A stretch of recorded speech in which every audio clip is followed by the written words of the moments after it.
अभी हम वंशी और वेणु इन दोनों के वादन के बारे में कुछ प्राथमिक बातें जानेंगे। सामान्यतया जब वंशी बजाते हैं तो वंशी बजाने में एक छोटी सी गलती अधिकांश नए वादकों से होती है। हम जब सरगम बजाते हैं तो सा रे ग और ग के बाद जब म बजाते हैं तो म की अंगुली को खोलते समय थोड़ा ज्यादा खोलने के कारण से वो म न आकर तीव्र मध्यम आ जाता है। आप एक बार इसको सुनिए।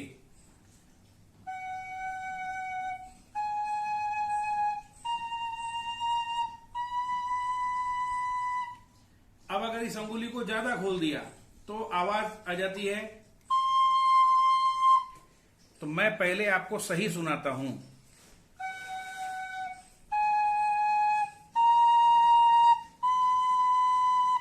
अब गलत कैसे होता है?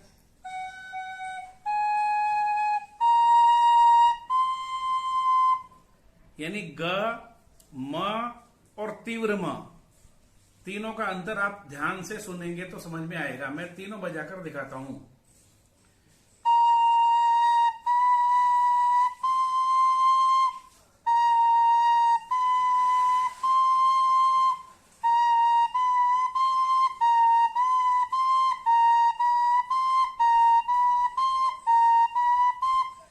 आपको समझ में आया होगा।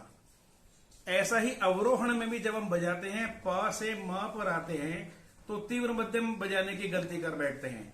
इसलिए प से जब म पर आना है तो म ही आना चाहिए, वो तीव्र मध्यम अर्थात मां जैसा नहीं आना चाहिए।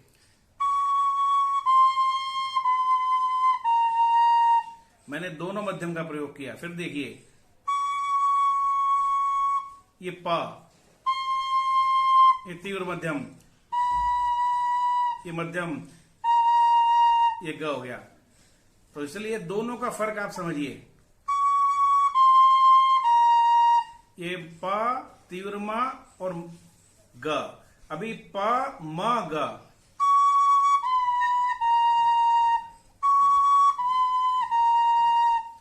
तो बजाते समय आरंभ में ही अगर म को ठीक पद्धति से बजाया तो आगे की राह हमारी आसान होगी।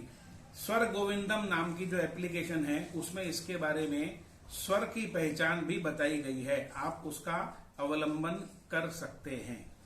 दूसरा विषय है वेणु। वेणु जब हम बजाते हैं तो सबसे पहला विषय रहता है पकड़ने की पद्धति। जब हम वंशी बजाते हैं तो वंशी में हमारा बाएं हाथ का अंगूठा बिल्कुल तीनों अंगुली के पीछे की तरफ है। लेकिन जब भी हम वेणु बजाएंगे अथवा किसी को सिखाएंगे तो सिखाते समय पहली बात यही से सिखाना है कि वेणु में बाएं हाथ का अंगूठा पीछे न रखकर बाएं हाथ के अंगूठे को बाईं ओर रखना पड़ता है, ऐसे बाईं ओर निकालना। तो बाईं ओर जब रहेगा तब उसको ठीक पद्धति से पकड़ सकेंगे। अगर ऐसे नीचे रहेगा तो दो दोष आने की संभावना है। एक, हमारे अंगूठे का यहां इस स्थान पर दर्द शुरू होता है। दूसरा, वेणु स्थिर नहीं रहती है।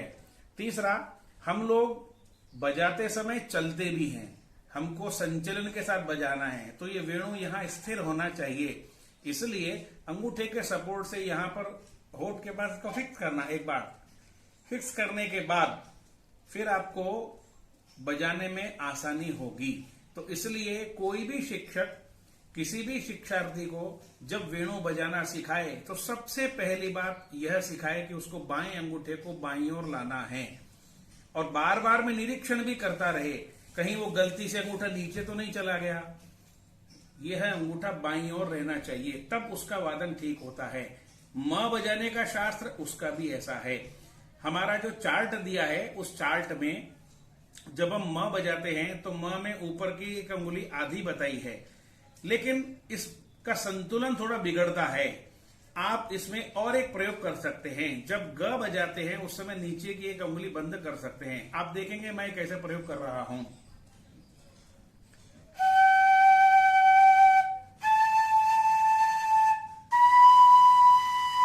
यहां मैंने ग बजाते समय नीचे वाली अंगुली एक बंद कर दी है। उसके बाद मैं बजा रहा हूं। फिर देखिए,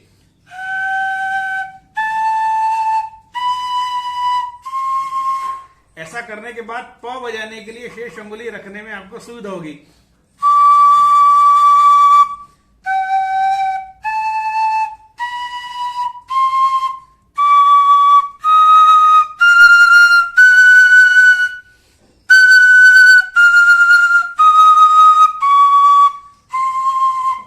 यहां म पर आते समय मैंने नीचे की एक उंगली बंद की हुई है, ग आ गया, रे आते समय उसको हटाना।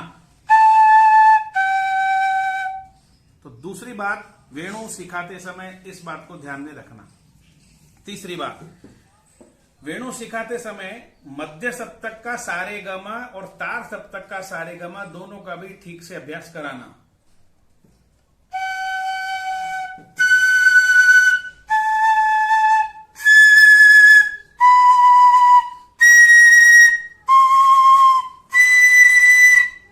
अगर ऐसा अभ्यास हमने कराया तो पूरी फूंक लगाकर फूंकने की आदत भी वादक की रहेगी। ऐसी प्राथमिक बातों को ध्यान में देकर किसी भी नए शिक्षार्थी का आरंभिक शिक्षण होना चाहिए।